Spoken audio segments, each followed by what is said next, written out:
Did you know there was a day in the Wild West when a single man, already sick and carrying old wounds, stood against Billy the Kid and 12 regulators, and nearly took them all with him? It wasn't Dodge City or Tombstone or Deadwood.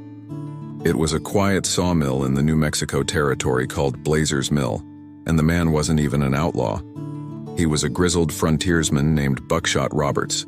The year was 1878, and Lincoln County, New Mexico was tearing itself apart in a conflict now remembered as the Lincoln County War. On one side was Murphy and Dolan, Irish merchants who held a ruthless monopoly over trade. On the other was John Tunstall, a wealthy English rancher who dared to challenge their power. When Tunstall was ambushed and killed by Murphy's men, everything broke loose. His cowhands and allies formed a gang of avengers called the Regulators, and at their heart was a hot-blooded young outlaw named Billy the Kid. The Regulators became a whirlwind of vengeance, ambushing men in the open, dragging enemies out of their homes, leaving bodies on the dusty trails of Lincoln County. If you were with them, you were family. If you weren't, you were the enemy. And if rumors even suggested you leaned toward Murphy and Dolan, you might as well dig your grave. That was the problem for Andrew L. Roberts, the man they called Buckshot. He wasn't a hired gun. He wasn't anyone's enforcer. He was just a hard, quiet man who wanted peace. Years before, he had been riddled with buckshot in a fight, pellets lodged in his flesh for the rest of his life. It left him scarred, but alive. By 78, he was old, sickly, and carrying more pain than most men could imagine. When the war swept through Lincoln County, Roberts refused to join either side. But his silence, his refusal to swear allegiance, was as good as betrayal to the Regulators. Rumors spread that he had accepted money from the Murphy side. Maybe it wasn't true. Maybe it didn't matter. In the eyes of Billy the Kid and his Regulators, Roberts had chosen his side, and that made him a target. On the morning of April 4th, 1878, Roberts rode into Blazer's Mill. He came for supplies, maybe to talk business with Dr. Joseph Blazer, the man who ran the sawmill and trading post on the Rio Tularosa. He wasn't looking for trouble, but trouble was waiting for him, because riding into the mill that very day, almost at the same time, was Billy the Kid and more than a dozen Regulators. Picture it: the clatter of hooves, the smell of fresh-cut timber, the quiet hush of men suddenly realizing that fate had delivered them into the same yard. Roberts dismounted stiff and wary, his Winchester rifle within reach. The Regulators fanned out around him, eyes hard, hands hovering near their pistols. Billy the Kid stepped forward, his grin half friendly, half deadly. They told Roberts he should surrender, come quietly, and maybe he'd live.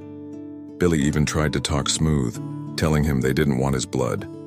But Roberts wasn't about to bend, not to them, not to anyone. He spat in the dirt and told them he wasn't scared. The air cracked with tension.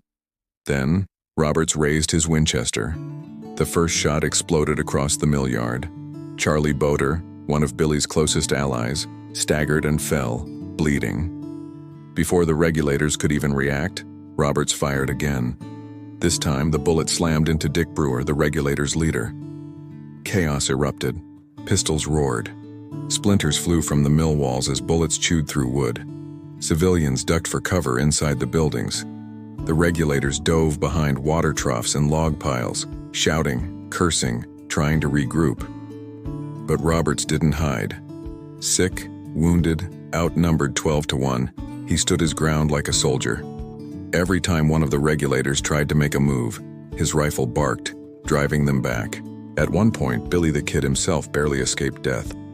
A bullet struck the ground near his boots as he threw himself behind cover. The fight stretched on, a standoff with death itself. Roberts moved into the mill house for cover, firing through windows, keeping the Regulators pinned. They had faced ambushes before, but never a single man with so much fight in him. Then came the turning point. Roberts stepped outside again, determined to finish what he'd started. He lifted his Winchester to fire, but this time Dick Brewer, wounded but not finished, had circled behind a pile of logs. From there, he had a clear shot. He leveled his rifle, aimed carefully, and fired. The bullet tore into Buckshot Roberts, knocking him down. The regulators thought it was over. They breathed easier. The stubborn old man was finally dead. But Roberts wasn't done. With the last of his strength lying on the ground, blood pouring from his body, he lifted his Winchester one final time. His hands shook, his breath ragged, but he found his mark. He pulled the trigger. The bullet slammed into Dick Brewer's head. The leader of the Regulators collapsed instantly, dead before he hit the ground. Silence swept over the mill yard. In disbelief, the Regulators gathered their wounded, staring at the man who had taken their commander's life even as he lay dying himself. Some say Roberts lasted the night. Others believe he died within minutes. But all agree on this. Buckshot Roberts went out the way he lived, hard, defiant, unwilling to bow to anyone. The Regulators rode away, shaken, bloodied, leaderless. The Lincoln County War would rage on, claiming more lives, drawing more blood. Billy the Kid would rise higher into legend, his name etched forever in the lore of the Wild West. But that day at Blazer's Mill, that belonged to Buckshot Roberts. He was buried nearby in a lonely grave. No medals, no fanfare, just a simple marker for the man who stood alone against 12 and took their leader with him into death. The gunfight at Blazer's Mill has been overshadowed by tales of Tombstone and Deadwood, but make no mistake, it was one of the most brutal, lopsided fights in frontier history. A single man, weakened by age and illness, defying impossible odds. Some call him a fool, others call him a hero. But everyone who knows the story agrees on this. Buckshot Roberts earned his place among the legends of the Old West. So what do you think? Was he reckless or one of the bravest men ever to ride the frontier? Because out here in the Wild West, sometimes legends aren't made by winning. They're made by refusing to quit.